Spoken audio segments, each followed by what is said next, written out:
Good afternoon बच्चों। चलिए तो हम लोग अपनी क्लास आगे स्टार्ट करते हैं।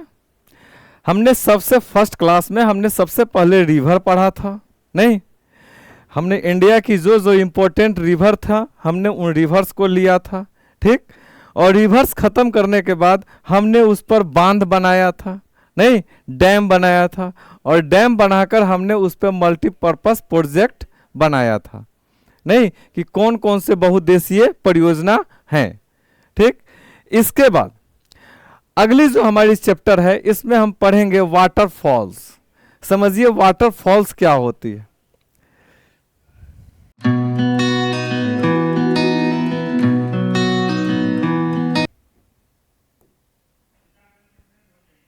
अगली हमारी चैप्टर जो है इसमें है वाटरफॉल्स। हम लेते हैं वाटरफॉल्स। वाटरफॉल्स समझिए,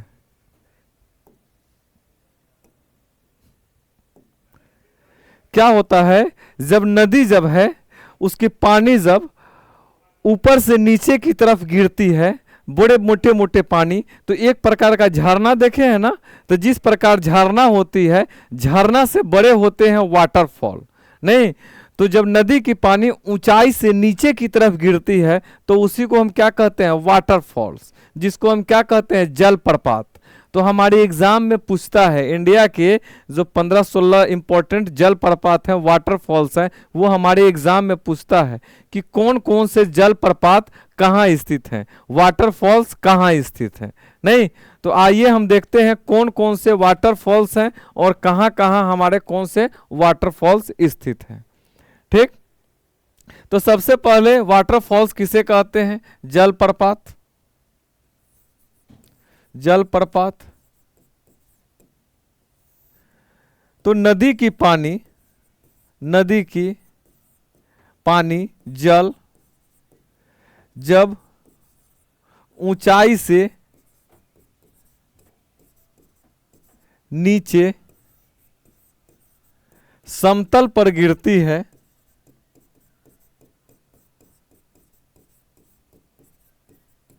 तो उसे जलप्रपात कहते हैं।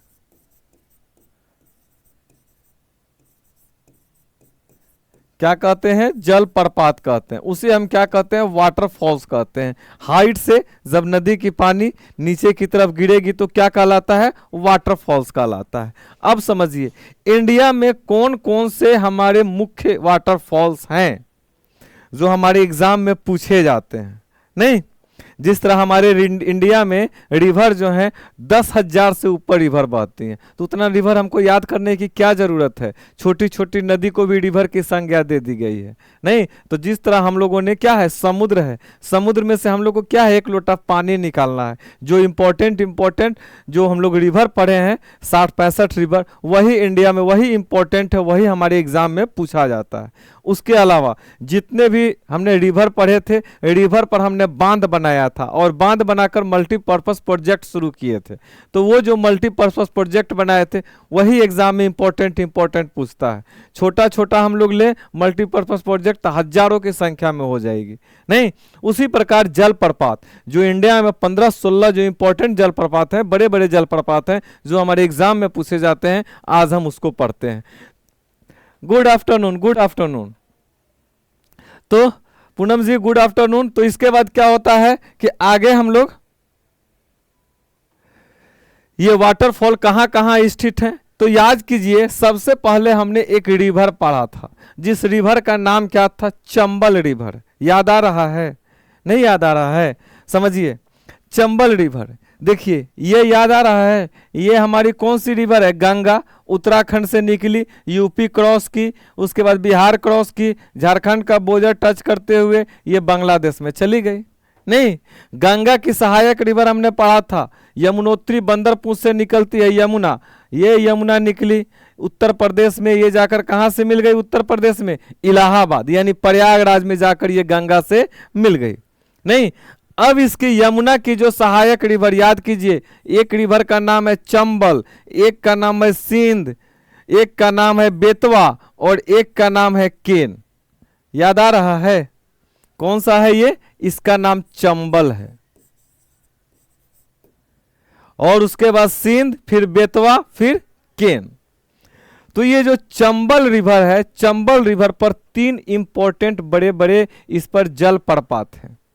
ठीक, एक का नाम है चुलिया, एक का नाम है पुनासा, एक का नाम है मधार।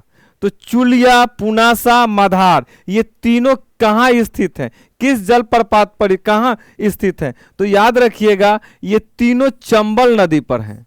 चंबल नदी पर कितने जल प्रपात हैं? 3 हैं और तीनों इंपॉर्टेंट है। एक का नाम चुलिया, एक का नाम मधार और एक का नाम पुनासा। चुलिया, पुनासा, मधार। और ये तीनों किस स्टेट में हैं? तो तीनों हमारे राजस्थान में हैं। तो देखिए हमको ये भी याद करना है कि किस नदी पर हैं और किस स्टेट में हैं। नहीं, चलिए तो हम इसको लेते हैं। जल प्रपात हमारी हेडिंग है। सबसे पहले इधर हम नदी लेते हैं। कौन सी नदी हमने लिया? नदी हमने लिया चंबल। चंबल रिवर पर हमको जल प्रपात पड़ रहे हैं। जल प्रपात चंबल रिवर पे कौन कौन सा है? एक का नाम है चुलिया, एक का नाम है पुनासा और एक का नाम है मधार। चुलिया, पुनासा, मधार किस रिवर पर है? चंबल रिवर पर स्थित है। नहीं, और ये जो हमारी जल प्रपात है, ये जल प्रपात किस राज्य में स्थित है? राज्य भी हमारा पूछता है। जिला याद करने की जरूरत नहीं है, जिला कभी नहीं पूछता है। समझ में आई? तो आप रटते रह जाएंगे, काफी समय लग जाएगा। पूछता है किस राज्य में स्थित है और किस नदी पे स्थित है। तो चंबल नदी पर चुलिया, पुनासा, मधार स्थित है। ये किस राज्य में स्थित है? तो हमको याद रखना है ये राजस्थान में स्थित है। किस राज्य में स्थित है? राजस्थान में स्थित है। और चंबल नदी किसकी सहायक रिवर है? हमने पढ़ा है यमुना की सहायक रिवर है। नहीं, चलिए अब आगे देखते हैं और कौन सी जल प्रपात। याद कीजिए, ये याद आ रहा है, एक रिवर है जिसका नाम क्या है? नर्मदा। और ये कहाँ गिरती है? ये हमारा अरब सागर है ना। ये नर्मदा कहाँ गिरेगी? अरब सागर में गिरती है। नहीं, ये नर्मदा। और नर्मदा किसके बीच बहती है? याद आ रहा है, पहाड़ों का समूह है। ये पहाड़ों का समूह का नाम हमने क्या रखा था? विंध्याचल। और ये पहाड़ों का समूह है, इसका हमने क्या नाम रखा था? सतपुड़ा।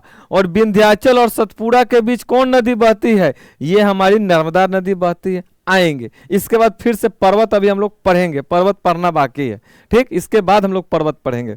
तो ये पहाड़ों का समूह जिसका विंध्याचल नाम है, नीचे वाले का सतपुड़ा नाम है, और बीच में कौन सी रिवर बहती है? नर्मदा। ये हमारी रिवर का नाम क्या है? नर्मदा। नर्मदा।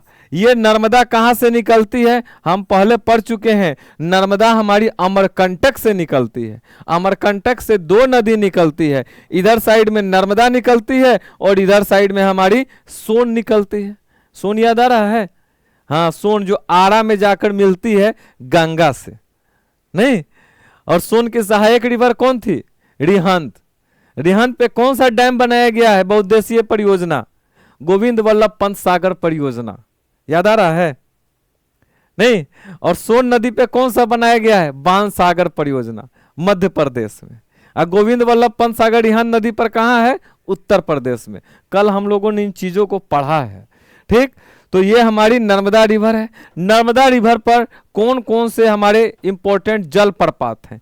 एक का नाम है कपिल धारा, एक का नाम है दुग्ध धारा, एक का नाम है धुआंधार। ठीक, कपिल धारा, दुग्ध धारा, धुआंधार। तो ये 3 हमारे जल प्रपात कहाँ हैं? ये 3 हमारे स्थित हैं नर्मदा रिवर पर। तो इधर हम लिख लेते हैं नर्मदा, रिवर का नाम लिख लिए नर्मदा। नर्मदा पे हमारे कौन कौन से स्थित हैं? एक का नाम हमने अभी बोला था, एक का नाम हमने बोला था कपिल धारा, एक दूसरे का नाम क्या है? दुग्ध धारा, और तीसरा क्या है? धुआंधार।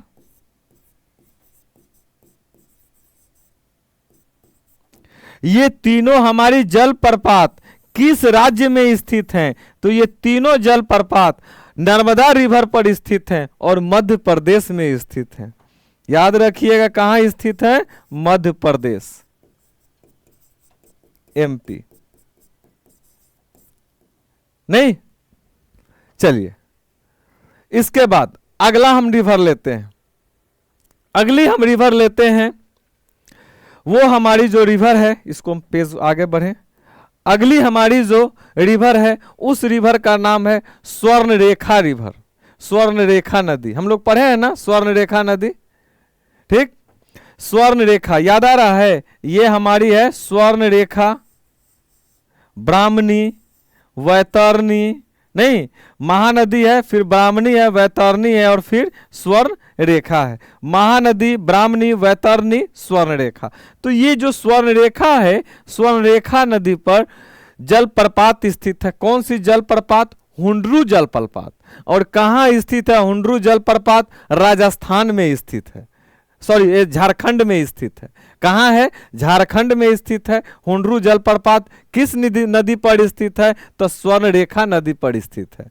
नहीं, चलिए तो फिर इधर हम ले लेते हैं नदी, इधर हम ले लेते हैं जलप्रपात। कौन सी नदी हमने अभी पढ़ा, इसका नाम क्या है? स्वर्ण रेखा। तो ये हमारी नदी है स्वर्ण रेखा। ये स्वर्ण रेखा नदी पे कौन सी जलप्रपात है? हुंडरू जलप्रपात, हुंडरू। और ये जो हमारा हुंडरू जलप्रपात है किस राज्य में स्थित है? झारखंड राज्य में स्थित है। नहीं, चलिए अगला हम जलप्रपात लेते हैं। अगला जलप्रपात हम आते हैं, उड़ीसा में एक रिवर बहती है, छोटी सी रिवर है जिसका नाम है मचकुंड रिवर। और ये उड़ीसा से आती हुई तेलंगाना और आंध्रा से आती हुई ये जो मचकुंड रिवर है, ये मचकुंड रिवर मिल जाती है, हम लोग जो पढ़े हैं सबरी रिवर, सबरी में आकर मिलती है। और ये जो मुचकुंड रिवर है, ये मुचकुंड रिवर पर उड़ीसा में जो जलप्रपात जो मुचकुंड रिवर पर स्थित है उसका नाम है डुडुमा जलप्रपात। पूछा हुआ क्वेश्चन है, डुडुमा जलप्रपात किस नदी पर स्थित है? याद रखिएगा डुडुमा जलप्रपात जो है हमारी मचकुंड रिवर पर स्थित है। तो हम रिवर का नाम लिख लेते हैं मचकुंड, मचकुंड रिवर पर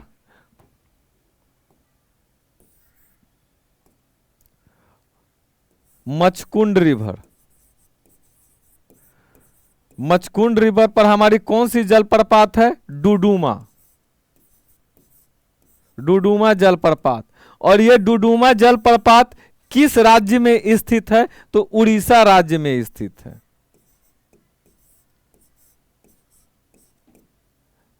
नहीं, चलिए अगली चीज, इसके बाद हम चलते हैं हाँ छत्तीसगढ़।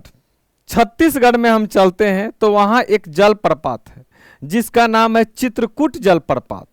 क्या नाम है? चित्रकूट जलप्रपात। और ये चित्रकूट जलप्रपात हमारा किस नदी पर स्थित है? तो याद रखिएगा चित्रकूट जलप्रपात हमारा इंद्रावती नदी पर स्थित है। किस नदी पर? इंद्रावती नदी पर। इंद्रावती नदी याद आ रहा है? ये हमारी इंद्रावती रिवर है। तो इंद्रावती रिवर पर कौन सा जलप्रपात स्थित है? इंद्रावती रिवर पर हमारा चित्रकूट जलप्रपात स्थित है। तो नदी हमारा कौन सा है? इंद्रावती। और इस इंद्रावती नदी पे कौन सा जलप्रपात है? चित्रकूट जलप्रपात है। और ये चित्रकूट जलप्रपात इंद्रावती नदी पे स्थित है। और ये कहां पर स्थित है? तो याद रखिएगा ये छत्तीसगढ़ में स्थित है।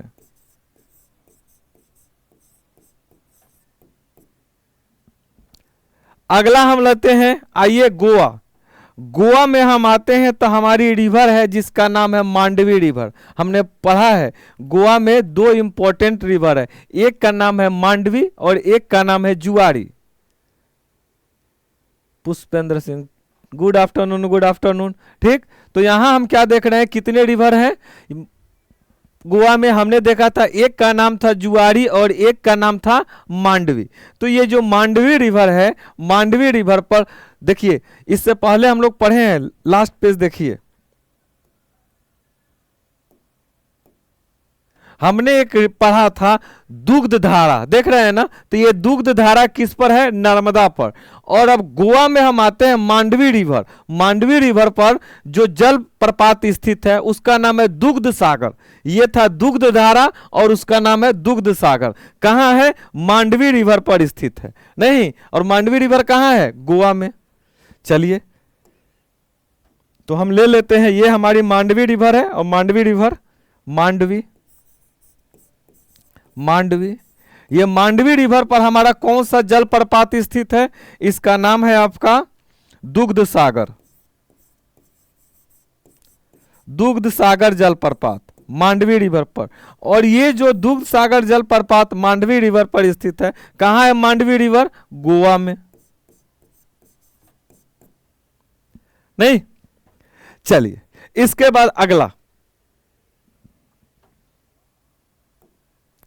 चलिए अब हम चलते हैं कर्नाटक। कर्नाटक में चलते हैं तो याद कीजिए, हमने एक रिवर पढ़ा था जिसका नाम था घाट प्रभा, याद आ रहा है? घाट प्रभा, माल प्रभा, तुंगभद्रा, सब किसकी सहायक रिवर थी? कृष्णा की।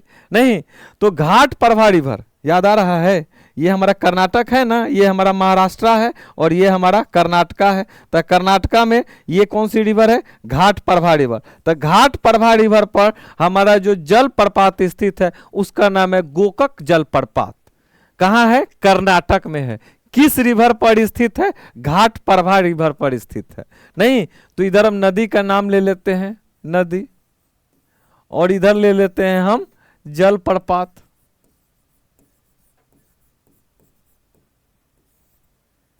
तो कौन सी नदी हमने बोला? घाट प्रभा।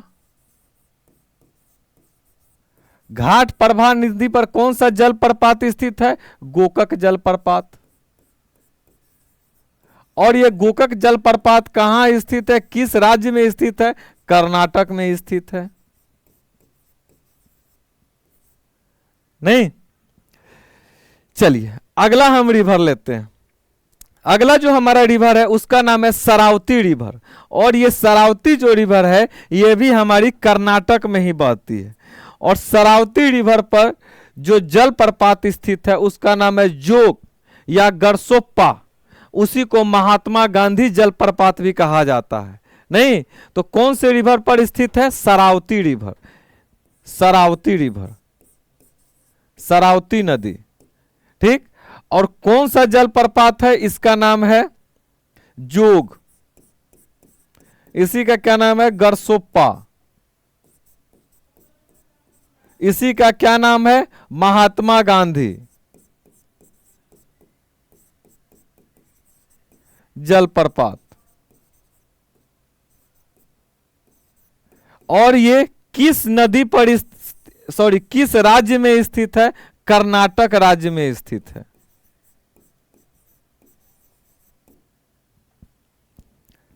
नहीं, चलिए इसके बाद और आते हैं कर्नाटक में ही नीचे यहां एक रिवर बहती है जिसका नाम है वाराही रिवर।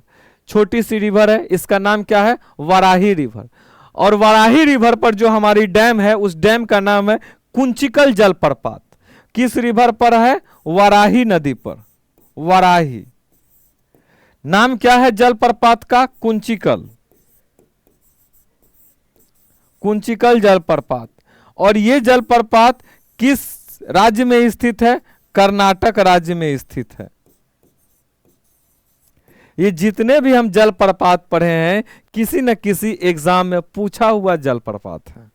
नहीं, इंपॉर्टेंट चीज हमको पढ़ना है। हमको सागर में से एक लोटा पानी निकालना है। क्या? चलिए आगे हम बढ़ते हैं। अब समझिए, हमने जितने भी जो भी हम जल प्रपात पढ़े हैं, ये जल प्रपात में सबसे ऊंचा हमारा जल प्रपात कौन सा है? ठीक, तो सबसे जो हमारा ऊंचा जल प्रपात है उसका नाम है कुंचिकल जल प्रपात। ये कुंचिकल जलप्रपात हमारा सबसे ऊंचा जलप्रपात है, याद रखिएगा। और ये कहाँ स्थित है? कर्नाटक में शिमोगा जिला में स्थित है। तो याद रखिएगा सबसे ऊंचा जलप्रपात।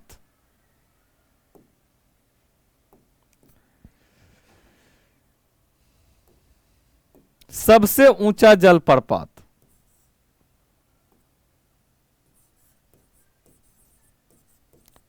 सबसे ऊंचा जलप्रपात कौन सा हमारा है? उसका नाम है कुंचिकल। और ये कुंचिकल जलप्रपात हम लोग पढ़े हैं, वराही नदी पर स्थित है। किस नदी पर स्थित है? वराही नदी।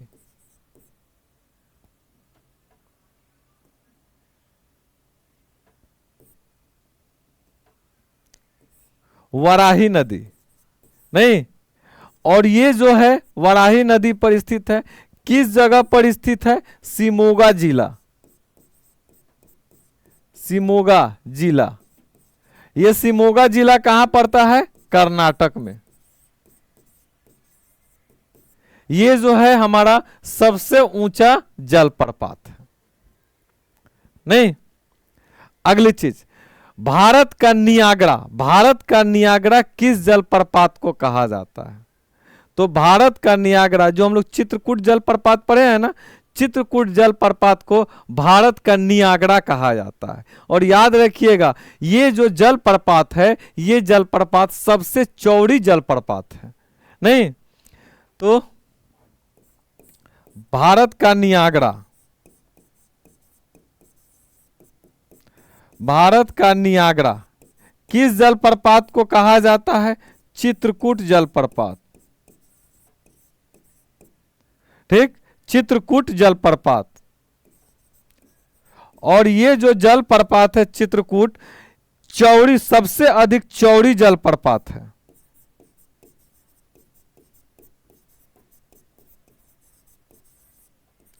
अच्छा, एक चीज और याद रखिएगा, वर्ल्ड ज्योग्राफी में हम लोग जब पढ़ेंगे उस समय वर्ल्ड ज्योग्राफी में याद रखिएगा एक जलप्रपात है जिसका नाम है एंजिल जलप्रपात। और ये जो एंजिल जलप्रपात है ये कैरोनी नदी पर स्थित है। ठीक, और ये जो जलप्रपात है अमेरिका में, ये जो जलप्रपात है, ये जलप्रपात इतनी ऊंचाई से पानी गिरती है, इतनी ऊंचाई से पानी गिरती है कि वो नीचे आने से पहले ही, जमीन पे आने से पहले ही उसका लगभग समझिए 50% 40% उसका पानी वाष्प बन जाती है। नहीं, तो एंजिल जलप्रपात सबसे ऊंचा जलप्रपात है विश्व का, याद रखिएगा। और वो कहाँ स्थित है? कैरोनी नदी पर स्थित है। नहीं, इस चीज को भी ध्यान रखिएगा, सबसे ऊंचा जलप्रपात है ये एंजिल जलप्रपात।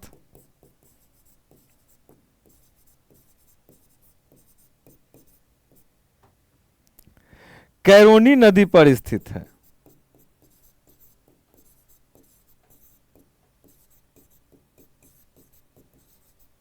ये इंडिया में नहीं है, याद रखिएगा। ये हमारा जो है ये हमारा इंडिया में नहीं है, इसके लिए आपको जाना पड़ेगा कहाँ? अमेरिका।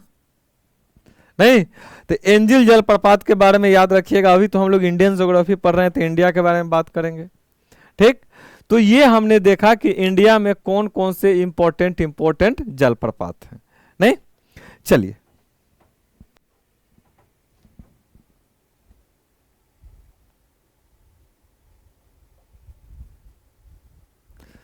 अच्छा, नियाग्रा, तो इसमें इंग्लिश में क्या बोलना है? वाटरफॉल। जलप्रपात मतलब होता है वाटरफॉल।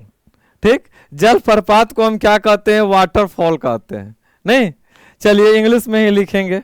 अब क्या करें, जब इंग्लिश वाले सुबह वाले बैच में लिखते हैं तो लड़के कहते हैं हिंदी में आइए।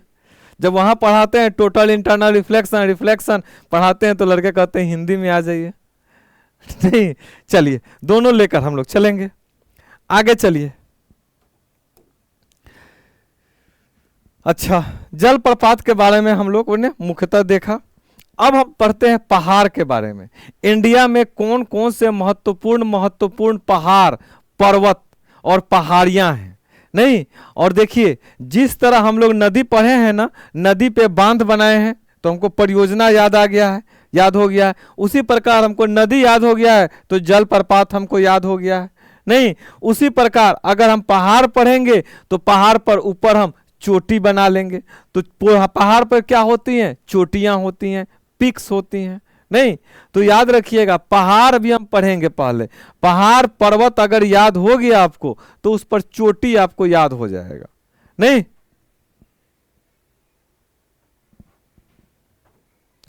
चलिए अगली चीज, ये जो हमारा माउंटेन है, ये माउंटेन और हिल ये क्या होते हैं? तो समझिए, हिंदी में हम क्या कहते हैं? माउंटेन जो है, माउंटेन को हम क्या कहते हैं? पर्वत कहते हैं। क्या कहते हैं? पर्वत। या इसी को हम क्या कहते हैं? पहाड़। नहीं, तो पर्वत कहिए या पहाड़ कहिए, इंग्लिश में उसको क्या कहेंगे? माउंटेन। और हिल किसको कहते हैं? हिल का अर्थ होता है पहाड़ी।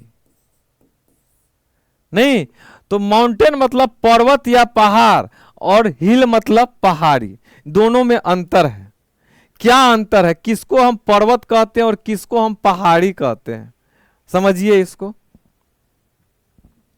तो ये हमारा आज का माउंटेन एंड हिल्स।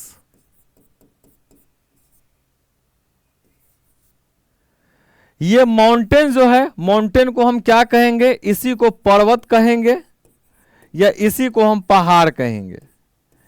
और हिल्स जो है इसको हम पहाड़ी कहेंगे। समझिए, पर्वत जो होता है और पहाड़ी जो होता है, आप कहीं भी ज्योग्राफी में पढ़ेंगे, इसका कोई सटीक डिफिनेशन नहीं है कि दोनों में कैसे अंतर किया जाए। ठीक, लेकिन फिर भी कुछ आधार बेस दिए गए हैं जिसके आधार पे हम कह सकते हैं कि ये पर्वत है और ये पहाड़ है। क्या वो आधार है? पहला आधार हम ये ले लेते हैं कि जो पर्वत होते हैं वो पर्वत का ढाल होता है, एकदम खड़ा ढाल, समझते हैं ना, स्लोप होता है। तो इसमें एक ढाल होता है। पर्वत में क्या होता है? ढाल होता है, खड़ा ढाल, ढाल होता है। क्या होता है? इसमें स्लोप होता है। और इसमें क्या होता है? पहाड़ी में, पहाड़ी में जो स्लोप नहीं होता है, नहीं होता है। इसमें ढाल जो होता है वो नहीं होता है, होता है लेकिन पूरा एकदम खड़ा ढाल जो कहते हैं, एकदम खड़ा ढाल, खड़ा ढाल, एकदम खड़ा स्लोप जो कहते हैं, वो खड़ा स्लोप हमको पर्वत में देखने को मिलता है। और वो खड़ा ढाल जो है एकदम स्ट्रेट, स्ट्रेट जो उसका स्लोप जो है वो हमको देखने में पहाड़ी में नहीं मिलती है। नहीं, तो ये एग्जाम में नहीं पूछेगा, लेकिन समझिए दोनों के बीच क्या चीज होती है। तो ये माउंटेन किसको कहेंगे? पर्वत पहाड़ किसको कहेंगे? जिसमें उसका स्लोप एकदम स्ट्रेट, खड़ा उसका एकदम ढाल हो। और जिसमें खड़ा ढाल ना हो उसको क्या कहेंगे? पहाड़ी कहते हैं। दूसरी चीज और समझिए, जो माउंटेन होते हैं, जो पर्वत होते हैं, इनका एक निश्चित चोटी होती है। क्या होती है? इनकी निश्चित चोटी होती है। इनकी एक निश्चित चोटी, यानी कि इनकी एक पीक होती है। इनकी एक निश्चित पीक होगी, इनकी निश्चित पीक होगी, चोटी होगी। लेकिन जो पहाड़ी होती है इसकी कोई निश्चित चोटी नहीं होती है। नहीं, तो याद रखिएगा, इसकी निश्चित पीक नहीं। दोनों में मोटा मोटी समझ में आया अंतर? जो पर्वत होते हैं उसका ढाल स्लोप होता है, खड़ा ढाल होता है, और पहाड़ी का नहीं होता है। पर्वत जो होते हैं निश्चित उनकी चोटी होती है, पीक होती है, और इनकी निश्चित पीक नहीं होती है। इनकी हाइट भी रखा जाती है, इनकी हाइट कम से कम 1000 मीटर से ज़्यादा हो। नहीं, और इनकी हाइट जो होती है वो कम होती है। तो ये समझने वाली चीज है, ये एग्जाम में नहीं पूछता है। अब हमारे एग्जाम में जो पूछता है इंपॉर्टेंट, कौन सा पर्वत कहाँ है, कौन सा पहाड़ी कहाँ है। ठीक, तो सबसे पहले एक बात समझिए, ये जो पर्वत हम लिए हैं, जैसे हमारे इंडिया के पर्वत कौन हो गए? इंडिया में हो गए माउंटेन, हमारा हिमालय। नहीं, तो हिमालय जो हो गया वो हिमालय हमारा पर्वत है। नहीं, तो हिमालय हमारा पर्वत है।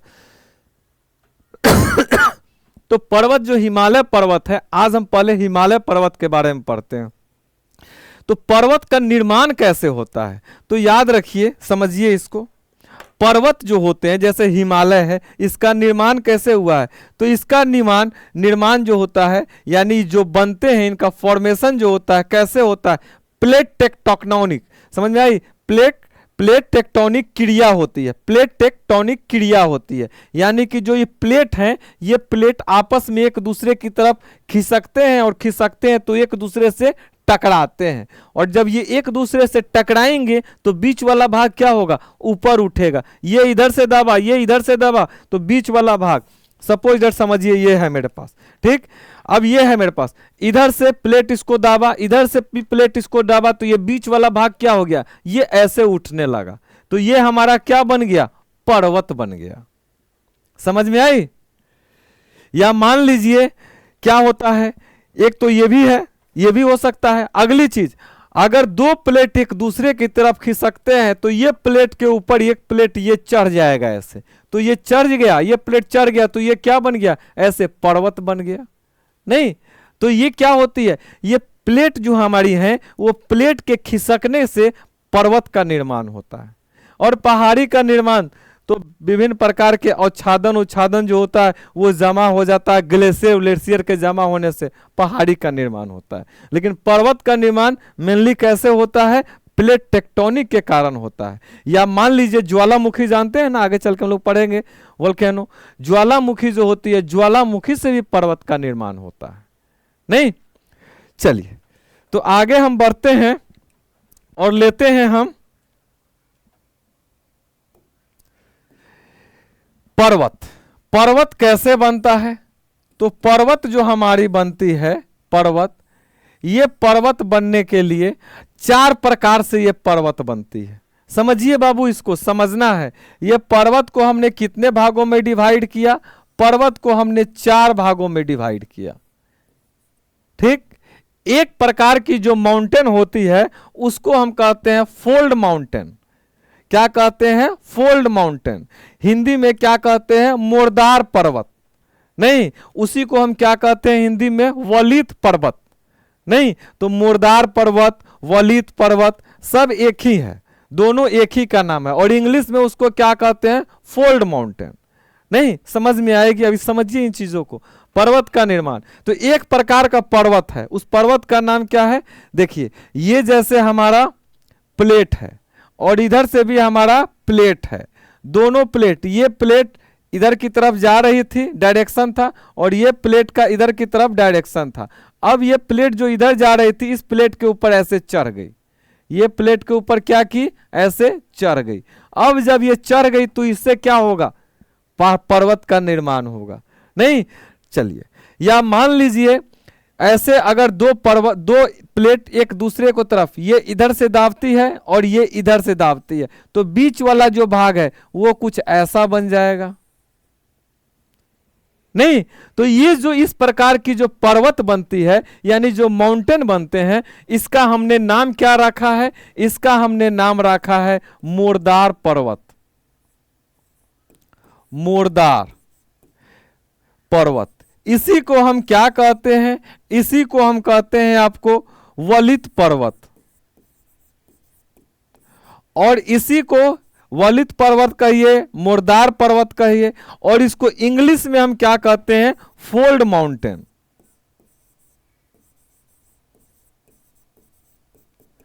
कौन माउंटेन कहते हैं, फोल्ड माउंटेन।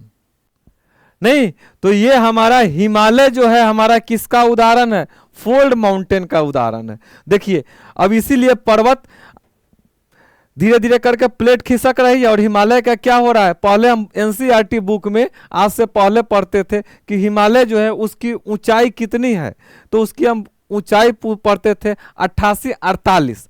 अब हमको क्या मिलता है, 88-50, तो वो मीटर, तो हमको क्या मिलता है, 88-50 मीटर, यानी पहले 48 से अब 50 हो गई, यानी कि उसकी ऊंचाई अभी बढ़ रही है। नहीं, तो ये वलित पर्वत के उदाहरण कौन कौन से हो गए, जैसे भारत में हिमालय। नहीं, हिमालय कैसा पर्वत का उदाहरण हो गया? याद रखिएगा, एग्जाम में पूछता है। वलित मुर्दार पर्वत का उदाहरण है, यानी फोल्ड माउंटेन का उदाहरण है। इसी प्रकार अमेरिका में जाइए, उत्तरी अमेरिका में, उत्तरी अमेरिका में, उत्तरी अमेरिका में जाएंगे तो वहां हमको मिलेगा रॉकी, नहीं। इसी प्रकार अगर हम दक्षिण अमेरिका में जाते हैं तो वहां हमको मिलता है एंडीज।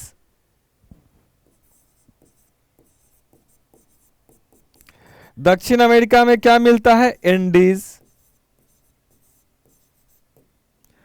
ठीक। वहीं अगर हम जाते हैं यूरोप में तो यूरोप में हमको क्या मिलता है?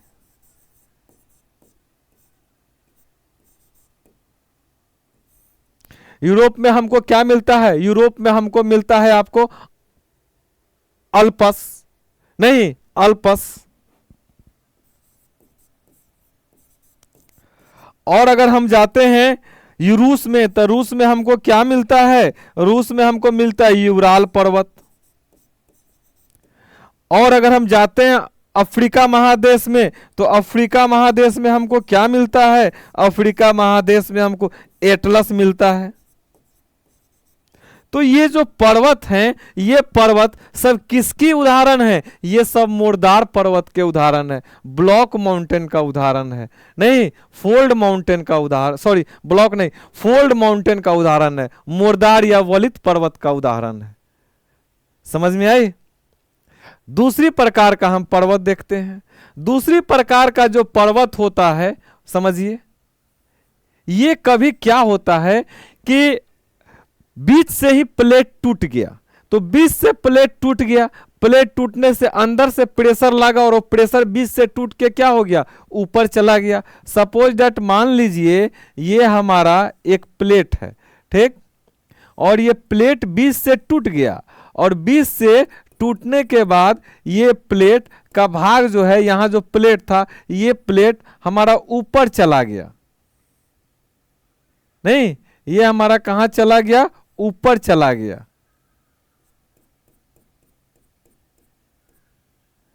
ठीक, तो ये जो पर्वत जो है जिसका ये इस तरह भाग टूटकर ऊपर चला जाता है, तो ये जो हम लोग पढ़े हैं ना, आगे चल के हम लोग पढ़े हैं, नर्मदा और ताप्ती नदी जो होता है भ्रंश घाटी से बहती है, पढ़े हैं हम लोग ना, भ्रंश घाटी। रिफ्ट वैली, रिफ्ट वैली से कौन सी नदी बहती है? नर्मदा रिवर बहती है, बार बार एग्जाम में पूछता है। तो यही जो है नर्मदा रिवर के पास, याद कीजिए हमने क्या पढ़ा था? पहाड़ों का समूह है जिसका नाम क्या है? विंध्याचल, और विंध्याचल, और ये क्या है? नर्मदा, और नीचे क्या है? हमारा सतपुड़ा। तो ये जो हमारा विंध्याचल पर्वत है, क्या हुआ? प्लेट के टूटने से एक प्रकार ये हमारा ऊपर की तरफ उठ गया, नहीं, और इसके बगल से ये नीचे से जो नदी बहती है, तो ये नीचे वाला जो क्षेत्र होता है, इसको क्या कहते हैं? इसको हम कहते हैं रिफ्ट वैली। क्या कहते हैं? Rift valley. हिंदी में क्या कहते हैं? भ्रंश घाटी। ये हमारा क्या हो गया? नीचे वाला क्षेत्र, इसको कहते हैं भ्रंश घाटी, रिफ्ट वैली, नहीं। तो ये चीज हमारी होती है। अब समझिए, ये जो पर्वत है, इस पर्वत को हम क्या कहेंगे? इस पर्वत को हम कहते हैं ब्लॉक माउंटेन। क्या कहते हैं? Block mountain, block mountain. ये ब्लॉक माउंटेन का उदाहरण, जैसे आप जर्मनी में सबसे बड़ा उदाहरण आपको मिलेगा, जर्मनी में चले जाइए, ब्लैक फॉरेस्ट ब्लॉक माउंटेन का उदाहरण है। तो इसका उदाहरण क्या हो गया? जर्मनी का block forest, black forest, Germany का ब्लैक फॉरेस्ट, नहीं, ये हमारा कैसा है? ब्लॉक माउंटेन का उदाहरण है। ये हमारा ब्लॉक माउंटेन का उदाहरण है, और ये हिमालय हमारा फोल्ड माउंटेन का उदाहरण है, नहीं। तीसरे प्रकार का माउंटेन समझिए, ज्वालामुखी से भी पर्वत का निर्माण होता है, नहीं, जिसको हम कौन सा पर्वत कहते हैं? वोल्केनिक माउंटेन कहते हैं, नहीं, वोल्केनिक माउंटेन, यानी कि उसको हम कहेंगे ज्वालामुखी पर्वत। समझिए, तीसरे प्रकार के पर्वत के बारे में समझिए। क्या हुआ कि पृथ्वी के अंदर, नीचे आगे चल के हम लोग पढ़ेंगे, लावा मैग्मा सब आएगा, हलचल हुई, और यहां से क्या हुआ? लावा हमारी बाहर निकली, और बाहर निकली तो ये किस चीज का रूप ले ली? ये हमारी पर्वत का रूप ले ली। नहीं, ये हमारी किस चीज का रूप ले ली? पर्वत का रूप ले ली। अरे यार,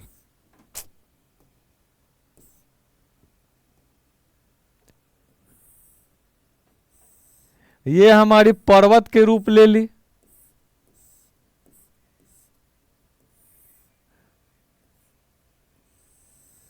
तो इस प्रकार से जो पर्वत बनता है उसको हम क्या कहते हैं? ज्वालामुखी पर्वत।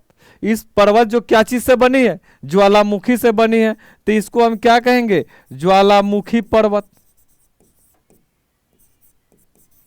नहीं, इंग्लिश में क्या कहेंगे इसको? Volcanic mountain.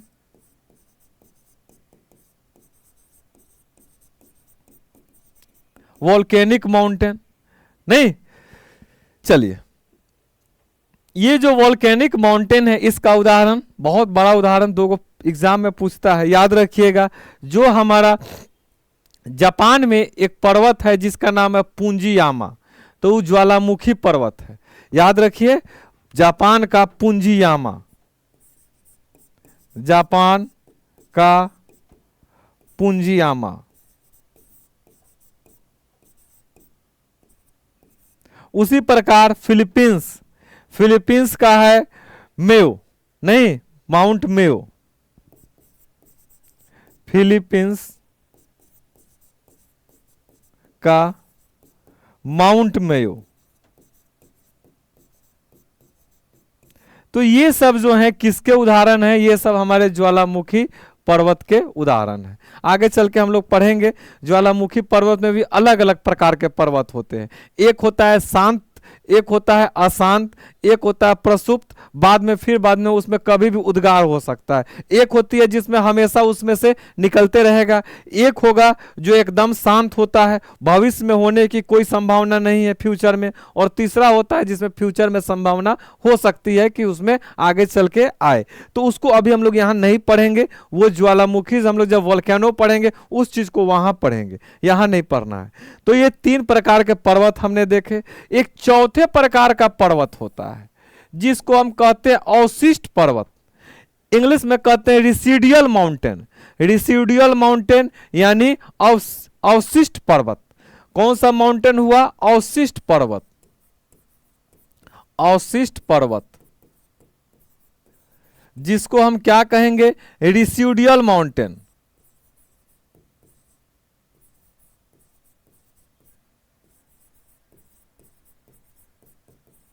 ये जो हमारे रिसीडियल माउंटेन है, अवशिष्ट पर्वत है, ये क्या है? तो हिंदी आप देखिए, हिंदी देखिए, इंग्लिश देखिए। रिसीडियल मतलब क्या होगा? अपशिष्ट मतलब उसका बचा हुआ जो भाग है। तो वैसा पर्वत, वैसा पर्वत जिस पर्वत का ऊपर वाला भाग जो होता है घिस पिट गया हो, ऊपर वाला पर्वत का भाग घिस पिट गया हो, उसको हम कहते हैं क्या? उसको हम अपशिष्ट पर्वत कहते हैं। अवशिष्ट लिख दिए हैं, उसको हम क्या कहेंगे? अपशिष्ट पर्वत कहते हैं। तो अपशिष्ट पर्वत का हमारा उदाहरण कौन सा है? तो हमारा इंडिया में देखिए, इंडिया में हमारा, आप यहां गुजरात से आप चले जाइए दिल्ली तक, तो ये है अरावली। क्या नाम है इसका? अरावली। ठीक, तो अरावली जो पर्वत है, ये अरावली पर्वत किसका उदाहरण है? तो अरावली पर्वत हमारा अवशिष्ट पर्वत का उदाहरण है। क्या नाम है इस पर्वत का? नाम अवशिष्ट पर्वत के उदाहरण में क्या आ जाएंगे? अरावली, नहीं, अरावली। तो अरावली हमारा किसका उदाहरण है? अवशिष्ट पर्वत का उदाहरण है, रिसीडियल माउंटेन का उदाहरण है, एग्जाम्पल है। समझ में आई? पर्वत का निर्माण कैसे होता है, पर्वत कितने प्रकार के होते हैं। ठीक, चलिए, खैर हम लोग को आगे बढ़ते हैं। हम लोग को मेनली पढ़ना इंडिया के बारे में अभी देखना है। तो इंडिया में हम चलते हैं हिमालय के बारे में। तो देखिए, समझिए बाबू इन चीजों को। चलिए, ये समझिए, ये हमारा क्या है? ये पूरा यहां से ऐसे, ये पूरा यहां से ये अंडमान निकोबार तक ये हमारा हिमालय आया हुआ है। ये हिमालय है हमारा, ये पूरा हमारा क्या है? ये पूरा हमारा ऐसे हिमालय आया हुआ है। तो हम क्या किए, ये पूरा जो हमारा हिमालय है, इस हिमालय को हमने 4 भागों में बांट दिया। कितने भागों में? 4 भागों में बांट दिया। ये सबसे बाहर वाला जो भाग है इसको कहेंगे ट्रांस हिमालय, नहीं, उसके बाद वाला जो भाग है इसको हम कहेंगे middle Himalaya, sorry great Himalaya, फिर उसके बाद हम मिडिल हिमालय, फिर हमारा क्या हो गया ट्रांस हिमालय, ऐसी बाह्य हिमालय। तो पूरे हिमालय को हमने कितने भागों में बांटा? हिमालय को हमने 4 भागों में बांटा। नहीं, आगे चल के हम देखेंगे कि विभिन्न भागों में बांटने के बाद उसके जो अन्य भाग हैं फिर उसको भी हम 4 भागों में बांटेंगे। नहीं, चलिए, तो सबसे पहला हमारा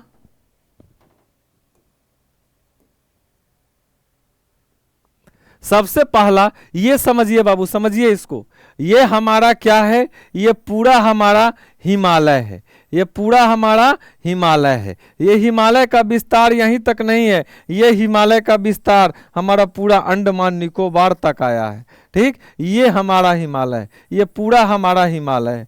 तो ये जो हिमालय है, इस हिमालय को हमने 4 कैटेगरी में बांट दिया है, 4 भागों में बांट दिया है। नहीं, क्या किया है हमने? इसे 4 भागों में बांट दिया है। तो देखिए 4 भागों में कैसे बांटा। ये जो भाग है, बाहर वाला भाग,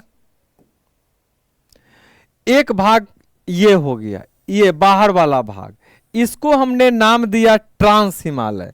क्या हमने नाम दिया? ट्रांस हिमालय। ये हमारा है ट्रांस हिमालय, ट्रांस हिमालय। हिंदी मत पूछिएगा, ट्रांस को ट्रांस से कहते हैं, हिंदी हो इंग्लिश हो। ठीक, दूसरा हमारा हिमालय जो है, ये दूसरा हिमालय जो है, इसका नाम क्या है? इसका नाम है बृहद हिमालय। क्या नाम है इसका? बृहद हिमालय, बृहद, बृहद हिमालय। ठीक, इंग्लिश में इसको क्या कहते हैं? ग्रेट हिमालय।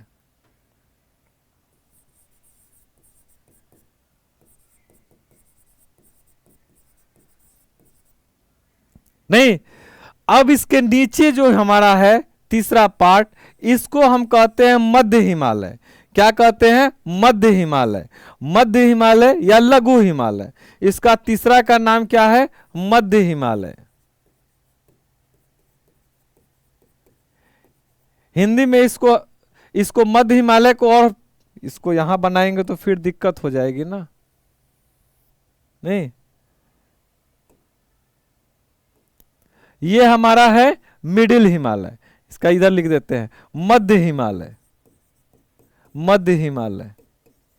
नहीं, ये है, ये मध्य हिमालय। मध्य हिमालय को क्या कहेंगे? मिडिल हिमालय।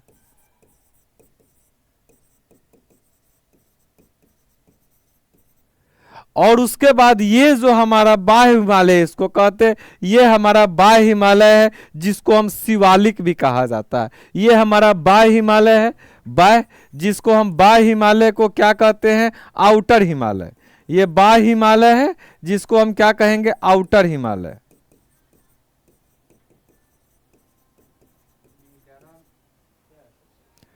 ठीक, ये हमारा क्या है? आउटर हिमालय।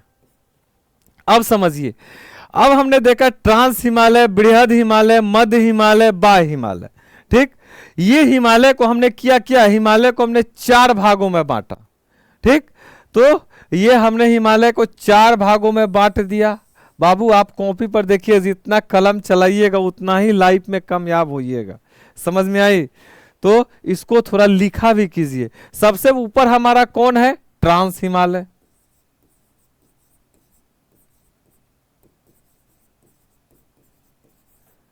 ट्रांस हिमालय के बाद दूसरा हमारा कौन सा हिमालय आता है? ग्रेट हिमालय।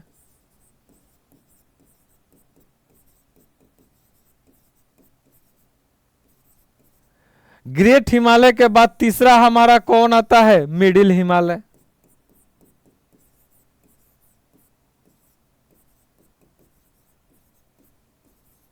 मिडिल हिमालय के बाद हमारा क्या आता है? आउटर हिमालय।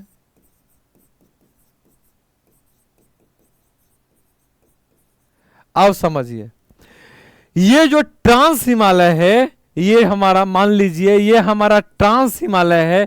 इस ट्रांस हिमालय को भी हमने विभिन्न भागों में बांट दिया है। समझिए, पहले तो हमने इसे 4 भागों में बांटा, 4 भागों में बांटने के बाद ये वाला जो भाग है इसको भी हमने 3 भागों में बांट दिया। कितने भागों में बांट दिया? 3 भागों में। ठीक, चलिए क्लास की टाइम हो गई है, मिलते हैं फिर नेक्स्ट क्लास में, तब इस पे हम डीपली इस पर स्टडी करेंगे। ठीक, चलिए आज की क्लास इतना ही। Thank you.